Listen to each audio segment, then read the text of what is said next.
Bonjour à tous, il est 15 h. Merci de nous rejoindre pour suivre avec nous ce journal dont tels sont les titres. Djibouti a célébré aujourd'hui la journée mondiale de l'enfant sous le haut patronage du Premier ministre Abdelkader Kamel Mohamed. Également dans l'actualité, il y a cette cérémonie officielle de matériel, des clés de matériel roulant. C'est ce que nous verrons également dans ce journal. Et dans l'actualité internationale, il y a ces intensifications des frappes israéliennes dans le sud du Liban. C'était les titres. Place au développement de ce journal. À l'instar du Monde, la République de Djibouti a célébré aujourd'hui au Palais du Peuple la journée mondiale de l'enfance après une semaine riche en activités. En effet, le ministère de la Femme et de la Famille, en collaboration avec l'UNFD, le ministère de l'Éducation nationale, de la formation professionnelle, l'UNICEF et SOS Village, ont organisé aujourd'hui au Palais du Peuple la journée internationale de l'enfance. La cérémonie marquant la commémoration de la journée internationale de l'enfance s'est déroulée sous le haut patronage du Premier ministre Abdelkader Kamel Mohamed. Cette cérémonie démontre l'importance qu'accorde notre pays au plus haut niveau à la question de l'enfance. La cérémonie a vu également la participation des membres du gouvernement, des corps diplomatiques accrédités à Djibouti, ainsi que des représentants du système des Nations Unies, des parlementaires. Cet événement a clôturé une semaine d'activités qui ont pour but de faire prendre conscience l'importance de persévérer sur le droit de l'enfant qui est un capital humain incontournable. Différents ateliers qui avaient pour but également d'informer et de sensibiliser sur l'intérêt supérieur de l'enfant ont regroupé des personnalités dont des parlementaires, des représentants de la société civile tout au long de la semaine, coordonnée par le ministère de la Femme et de la Famille, l'UNFD en collaboration avec les partenaires techniques nationaux et internationaux tels que l'UNICEF.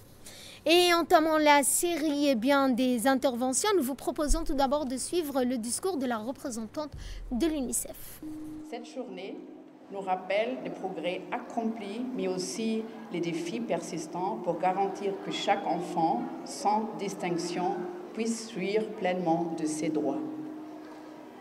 Le thème de cette année, Mon jour, mes droits, place les enfants au centre de nos préoccupations.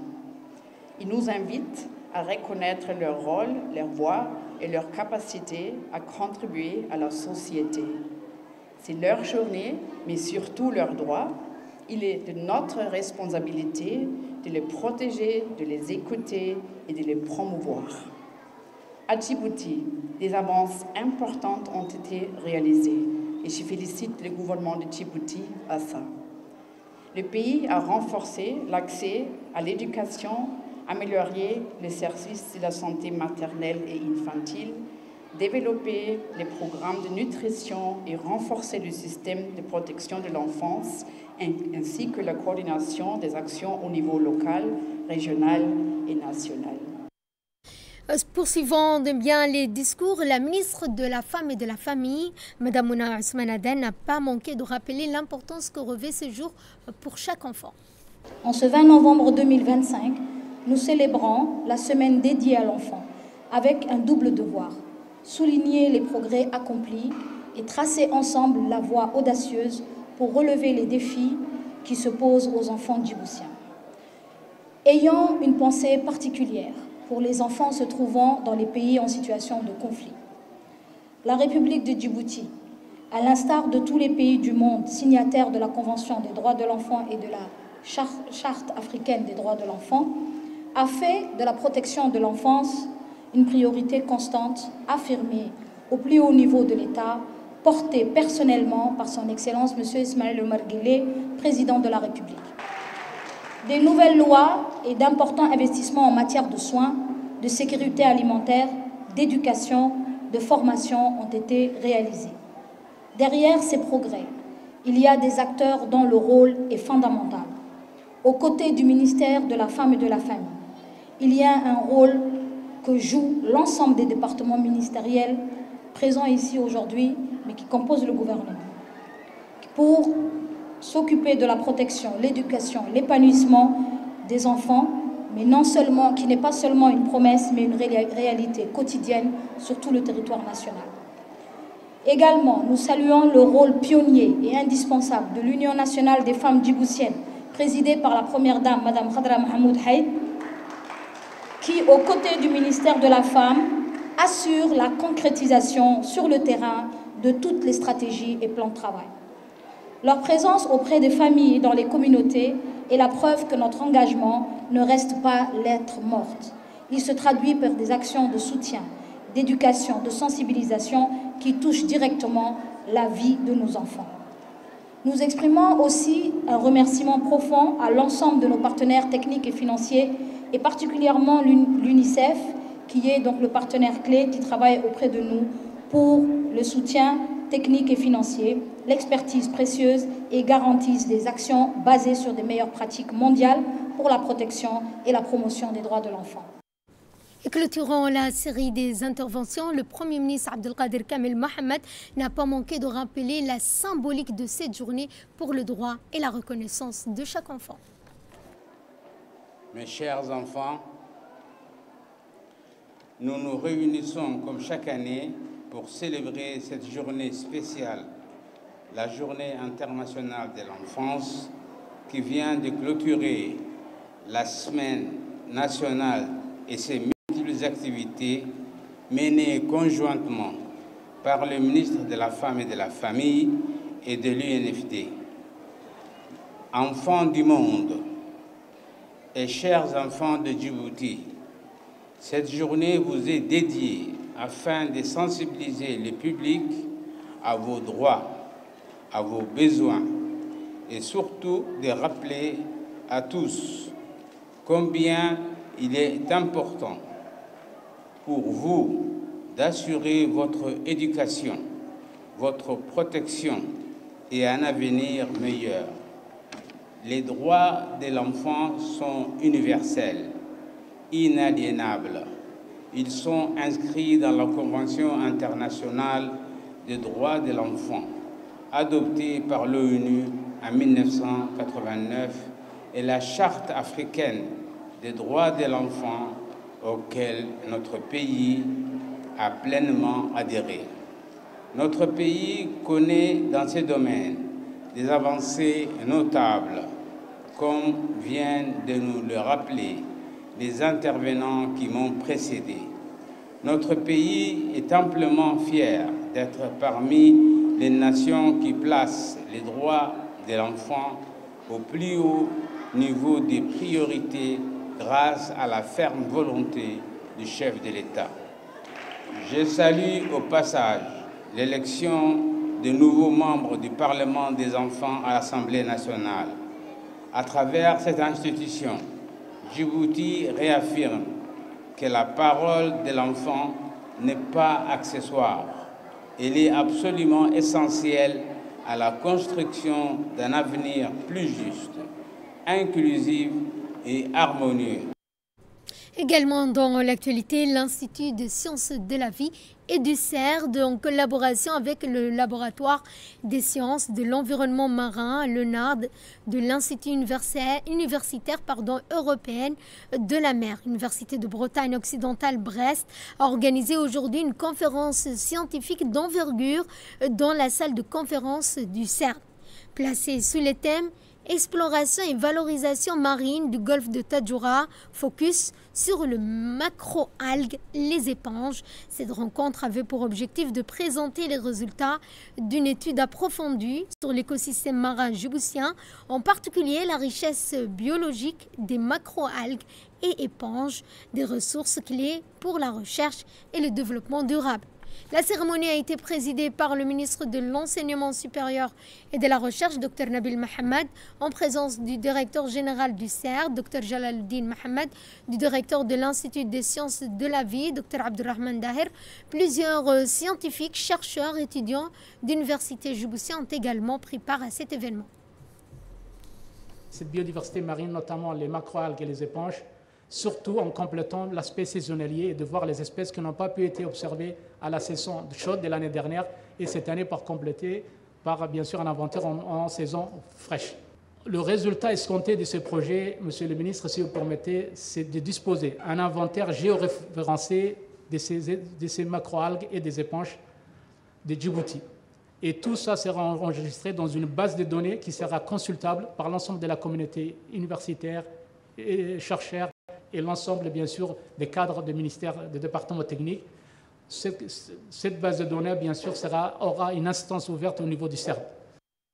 Pour sa part, le directeur général du CERD, Dr Jalaluddin Mohamed, a salué la communauté scientifique ainsi que les étudiants de l'Université de Djibouti pour leur forte participation à cette journée dédiée à l'étude de notre patrimoine marin.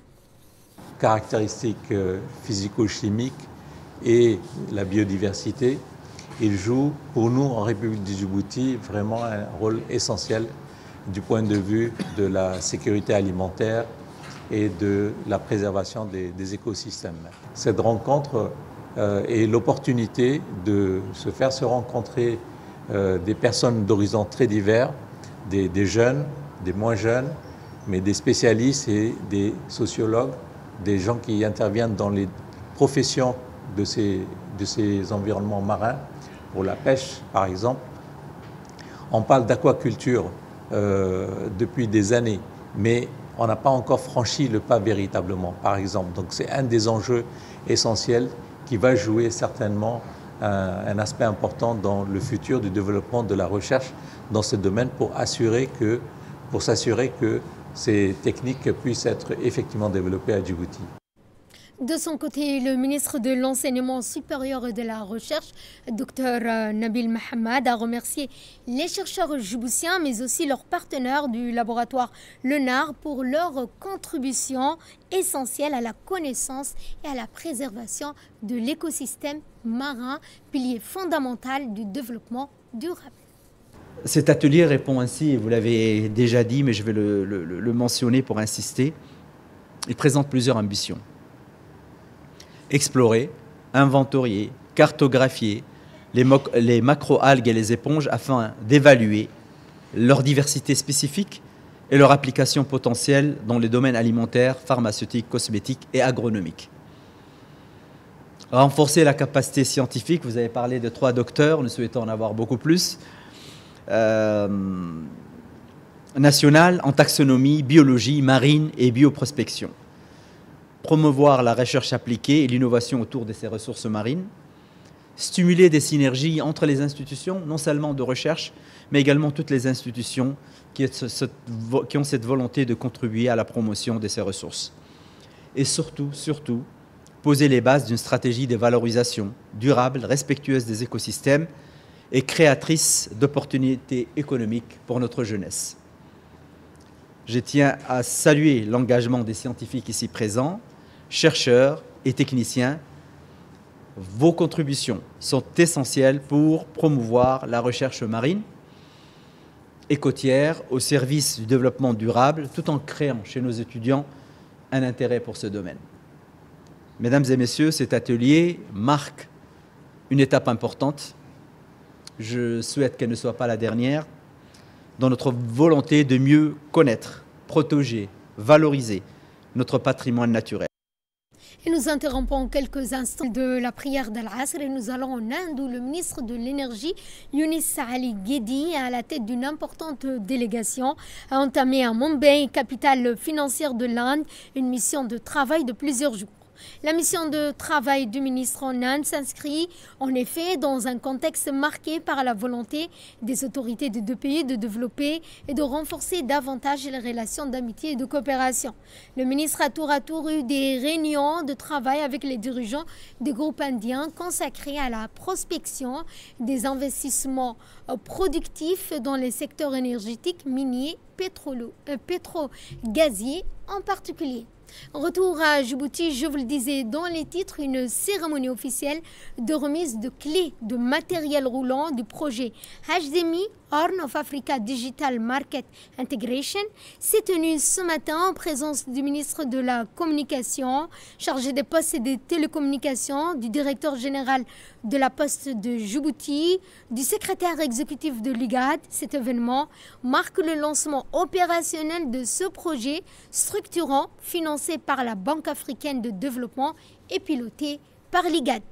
Ce projet vise à répondre aux défis de fragmentation économique et de fracture numérique dans la Corne de l'Afrique. Il repose sur 2 piliers que sont la modernisation des infrastructures logistiques symbolisées par la flotte de véhicules et motocyclettes remises à jour, ce qui permettra de réduire drastiquement les délais de livraison et d'atteindre 90% de fiabilité de service. Autre point, le déploiement prochain d'une marketplace numérique régionale offrant un accès à un marché intégré de plus de 300 millions de consommateurs.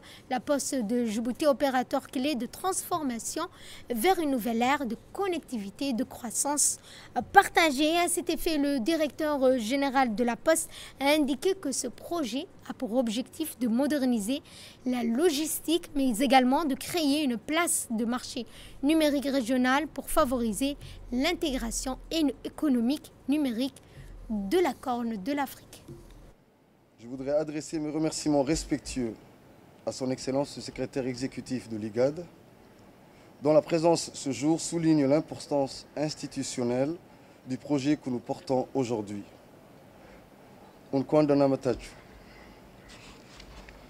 Je souhaite également remercier M. Radouane Abdoulaye Badon, ministre de la Communication chargé des Postes et des Télécommunications, pour son accompagnement et son soutien permanent et constant aux côtés de la Poste et surtout pour cette initiative structurante pour notre pays.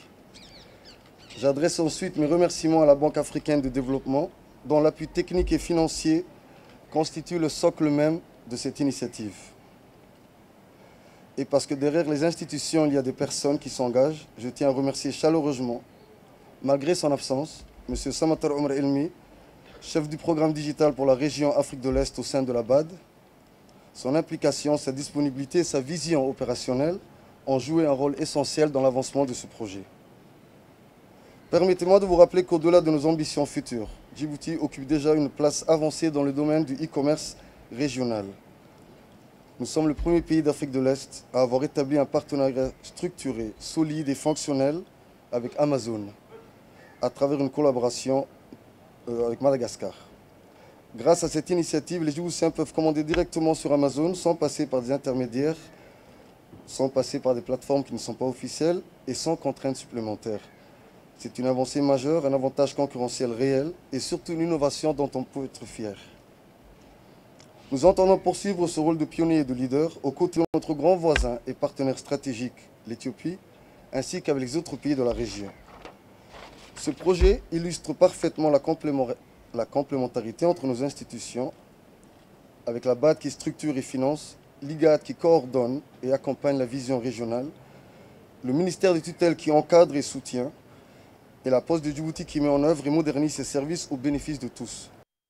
Et en prenant la parole à cette occasion, le secrétaire exécutif de l'IGAD a rappelé l'importance du HDMI dans la transformation numérique régionale et dans la modernisation des infrastructures logistiques. Il a également souligné que la remise de ce matériel roulant constitue une étape déterminante de notre engagement à promouvoir une intégration numérique inclusive, à soutenir la fluidité du commerce transfrontalier et à renforcer la connectivité entre nos pays membres. Quant au ministre de la Communication chargé des Postes et des Télécommunications, il a rappelé que ce projet vise à répondre aux défis de fragmentation économique et de fracture numérique dans la Corne de l'Afrique. Ce 20 novembre 2025, nous célébrons bien plus qu'une simple réception d'équipement. Nous nous rassemblons pour un moment à la fois symbolique et concret. La remise des clés du matériel roulant dédié au projet HDMI. Ces véhicules modernes et ces motocyclettes que nous recevons aujourd'hui sont bien plus que des simples machines. Ce sont les artères physiques d'une ambition numérique régionale. Ils incarnent la première pierre, ou devrais-je dire le premier kilomètre, d'une transformation profonde. Leur mission est claire, désenclaver, connecter et unifier. Ils sont les ambassadeurs mobiles de notre vision commune pour une Corne d'Afrique plus intégrée et prospère. le projet HDMI, Horn of Africa Digital Market Integration, que nous lançons officiellement avec cet acte congrès, est financé par la Banque africaine de développement et piloté stratégiquement par l'IGAD. Il apporte une réponse directe et structurée aux défis de fragmentation économique, des fractures numériques qui entravent notre région. Ces projets reposent sur deux piliers complémentaires. Une infrastructure logistique modernisée, symbolisée par la flotte que nous réceptionnons aujourd'hui, qui nous permettra de réduire de 40% les délais de livraison et d'atteindre 95% de fiabilité des services.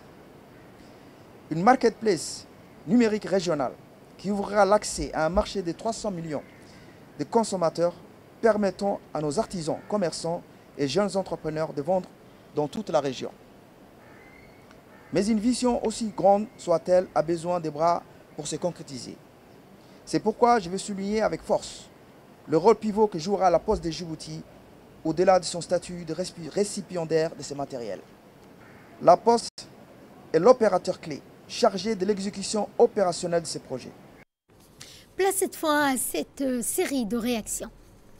Le projet est un projet historique, il faut le dire, car il incarne l'intégration régionale à travers le numérique et à travers le e-commerce et les transferts et les paiements transfrontaliers.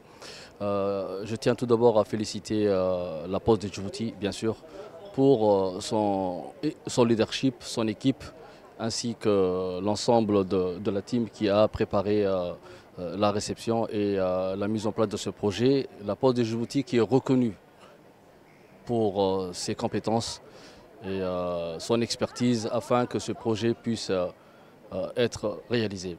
D'autre part aussi, je tiens aussi à saluer le leadership décisif du secrétariat exécutif de l'IGAD pour la coordination régionale, car en effet ce projet est composé ou bien cible 4 grands pays dont Djibouti, l'Éthiopie, la Somalie et le Soudan du Sud.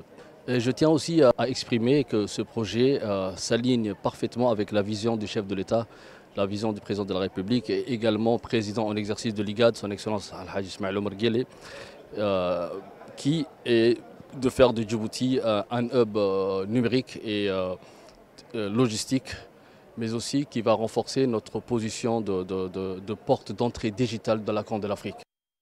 La DDS a paraphé aujourd'hui des conventions avec 8 associations communautaires dans le cadre du projet dit « Mobilisation des communautés pour une meilleure nutrition ». Financé par un don du Japon et administré par la Banque mondiale, ces conventions d'un montant global de 85 millions de nos francs couvrent une période d'1 an et permettront de mettre en œuvre les clubs des jeunes, un dispositif visant à accompagner 1500 adolescents des 4 quartiers de Djibouti et de la ville de Balbala, à savoir Arhiba, Bachao, Karawil, Wahledaba. La cérémonie s'est déroulée en présence de la maire adjointe de la ville de Djibouti, du président de la commune de Balbala, du président de la commune de Boul'Aouz, ainsi que du directeur général de l'ADDS. Ce partenariat marque ainsi une avancée majeure dans la prise en œuvre du projet Mobilisation des communautés pour une meilleure nutrition et illustre l'engagement conjoint du gouvernement du Japon, de la Banque mondiale, de l'ADDS, des associations locales en faveur du développement social, du bien-être des jeunes. Et pour plus de précision, nous vous proposons de suivre le mot du directeur général de l'ADDS. Très heureux aujourd'hui de signer ces conventions avec 8 associations dans le cadre du projet GSDF qu'Abdallah vous a expliqué ici. C'est un projet innovant, puisqu'il y a à la fois le côté prévention de la malnutrition à base communautaire, la croissance de l'enfant, mais également la création de clubs de jeunes. Et vraiment l'innovation, surtout, elle est là, la création de clubs de jeunes. Et nous savons que notre pays est composé d'une population très jeune, et qui est soumise à beaucoup de risques, des risques liés à la croissance, des risques liés à la violence, mais également d'autres risques. Et donc, il est opportun, justement, de préparer les jeunes filles à devenir des mères de demain, donc à s'assurer de leur croissance, à bien les éduquer dans ces domaines-là. Mais également, l'innovation dans le cadre de ce projet, c'est que c'est les enfants. On apprend aux mères à détecter rapidement chez elles la problématique de la croissance de l'enfant. Et l'actualité internationale est dominée par l'intensification des frappes israéliennes dans le sud du Liban. Au milieu d'un regain des tensions frontalières, Israël a déclaré que ces opérations s'inscrivent dans une campagne visant à empêcher toute reprise d'activités militaires. Cette nouvelle escalade rappelle la fragilité de la situation dans la frontière, malgré l'accord du cessez-le-feu conclu en 2024, dont des violations persistantes, malgré les efforts internationaux visant à préserver la stabilité dans le sud du Liban. Et c'est ainsi que notre journal touche à sa fin. Merci à vous de nous avoir suivis. Excellent après-midi à toutes et à tous.